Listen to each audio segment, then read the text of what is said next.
August 31st, 2018, one day before September, we officially on the road to college football season kicking off. There were some games last night that kicked off last night, but we are going to kick off the big games going into this weekend. Welcome to the Third Down Show. I'm your host, T. Wayne the Don. Before I start, I want to give my respects to the late, great Aretha Franklin. I'm kind of watching her funeral as I talk right now. Aretha died. She's 76 years old. They finally lay in the rest. She died about 2 weeks ago, and they had her mega service. We're so far so good. There's been a lot of good things with Adriana Grande. They had Miss Shirley Caesar who performed. I know Ryan Osley still got a tribute. Smokey Robinson sung the famous song from the Temptation movie. Really gonna miss you.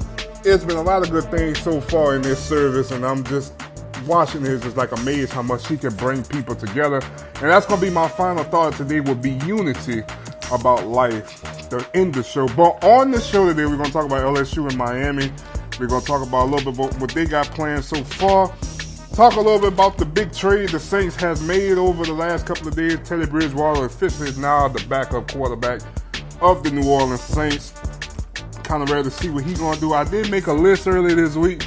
I had Teddy Bridgewater over Jameis Winston. I'm going to give you my reasons why. I'm going to stick what I believe in because that's our opinion. You know what I'm saying? I'm going to talk a little bit about Manu Ginobili retiring, and I'm going to talk a little bit about David Western. Should he retire as a Hornet/Pelican as well?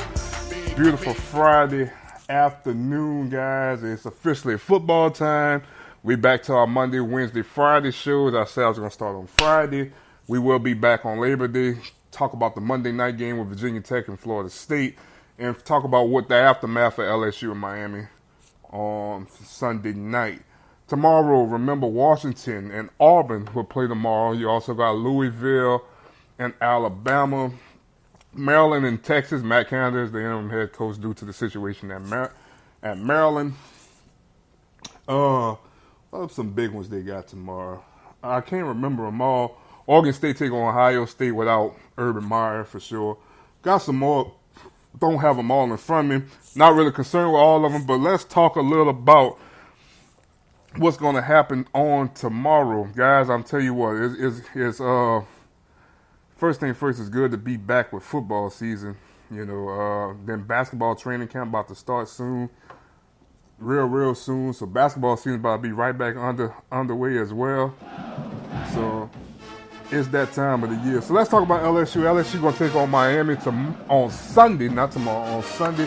All-time series, LSU wins the series 9-3 against the Hurricanes. The last meeting was back in 2005. I believe Mac Flynn was the quarterback out there in Atlanta, Georgia. In the Georgia Dome, the Tigers defeated the Hurricanes 40-3 in the Peach Bowl back in 2005. Now, that was a while back ago. That was over 10 years ago. That was about 13 years ago since the Tigers has faced the Miami Hurricanes. They didn't really know LSU had the all-time season series against these cats either, 9-3. Talk about our quarterbacks tomorrow. Talk about our quarterbacks that's going to start on Sunday. Joe Burrow will start for the Tigers, coming from the transfer from Ohio State, which we all expected. Remember Justin McMillan and also Noel Narcisse also transferred out, so he definitely defeated Miles Brennan. I really didn't have too much hope in Miles Brennan, I'm sorry. So no shocker that he will start. He do have some numbers. He had 287 passing yards in his career, 2 touchdowns, 53 rushing yards, and 1 TD in his career at Ohio State. Malik Rozier will be the starting quarterback for the Miami Hurricanes. Just a guy that kind of just gets you over. 3,120 yards this past season, 26 touchdowns and 14 interceptions. Now, really, what's misunderstood don't need to be explained for this football team. 3 keys I found that LSU needs to overcome the storm and to go into week 1, knock off a top 10 opponent in the neutral site game. First thing first, dominate on both sides of the ball. And what I mean by that is all goes back to their tradition up front in the trenches. Defense and offensive line. I think Malik Rozier is not the best. You know, he's not truly no NFL talented guy. He might be a third stringer guy going into the league. But I think if you could put some pressure on him, you could take away some, make him nervous. It's going to help you a lot in the long run. Offensively, remember they had the loud words on the word around the summer is how Miami struggled at the defensive tackle position on the defensive line. LSU on the offensive line got to dominate to help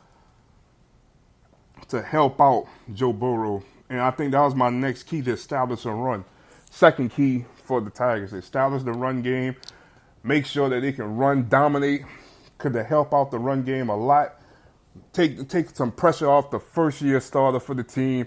I think the second week we're going to see him throw the ball, try to get a little bit more comfortable. Next week, I think going into Southeastern. So it's some things I want to see. I don't expect him to throw it much. I think he's going to throw it enough, but I don't think he's going to go out there and sling it. But I think he's going to throw it enough to kind of give the fans ooh and ahhing a little bit. Other than that, I think it's just going to be a manageable game, just trying to get his feet wet and show that he could play in this league. That's all I think it's going to be. And the last key for the whole team, don't let Miami get the turnover chain off the sidelines. That is a play that give them boys so much momentum when they get turnovers. So guess what that means? Value the football. Value your possessions. Make everything count on Sunday night. Everything got to count for the team. Don't let them take out the turnover chain. They get out the turnover chain, I think that's when momentum goes shift. And I think LSU going to find themselves in a bad predicament if the turnover chain get out. And Miami going to start feeding off of that. They feed off of that turnover chain a lot. So, like I said, the best thing you could do not let Miami take out the turnover chain. And if you do all three of them, I think LSU wins this game on a dominant force. Now, granted, they don't have horse bells back then running like between Fournette and Darius Geis and Jeremy Hill like they've been putting in the NFL the last couple of years.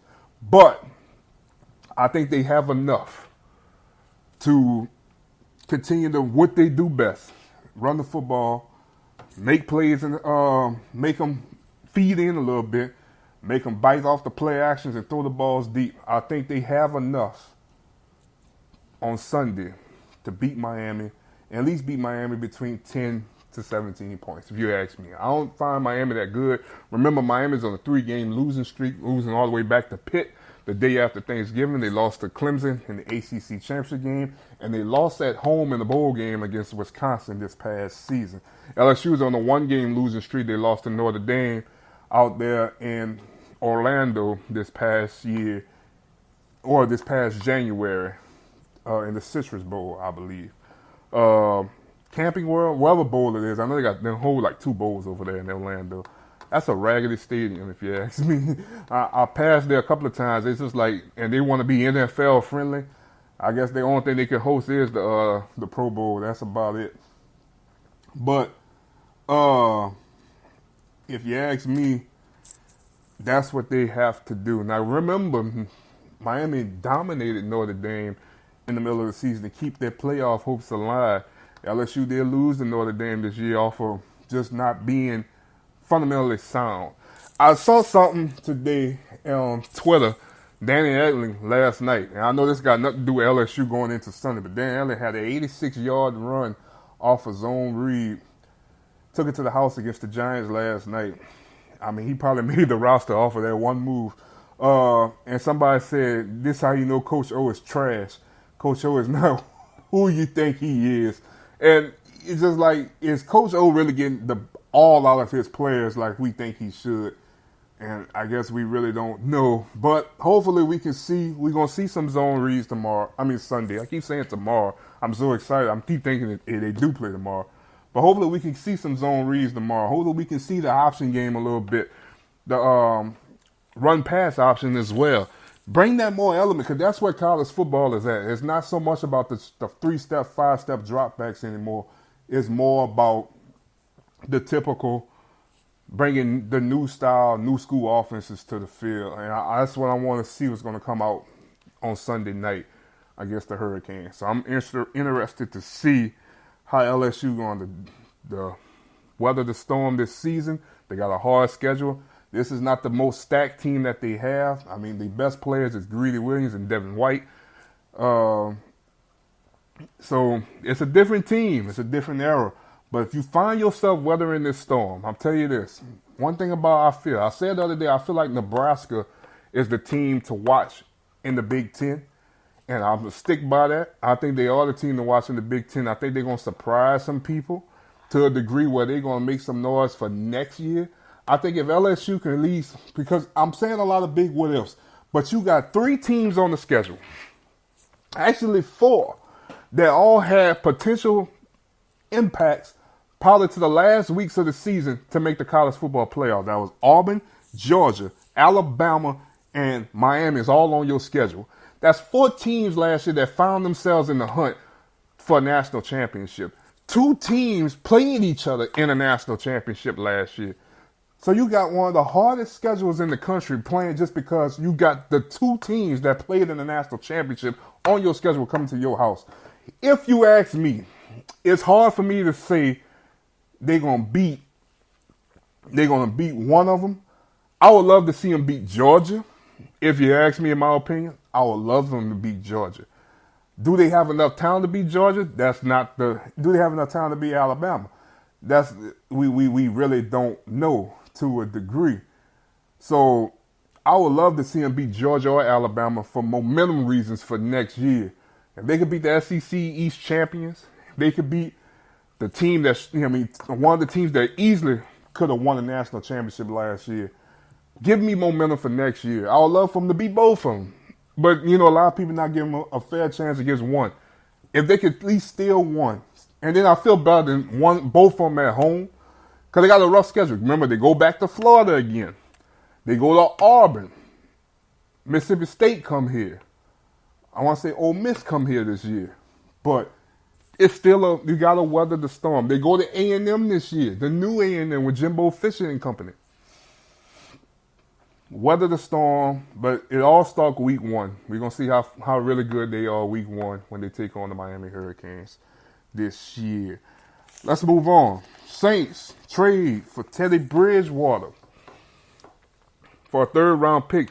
Saints are already using their first and their 3rd round picks are already been used. Remember, they got Marcus Davenport for their 1st round pick for next year. And they got Teddy Bridgewater for their 3rd round pick of this season. I'm very, very, very excited about this one. I did go to the game last night. We got there late. We caught the second half, and man, it felt like Mardi Gras and how excited they are for this season in the Superdome. I think this could be a special year. I think they are already ready for Tampa Bay next Sunday. I'm scared to see when teams do come there how bad they cut up last night off the block punt.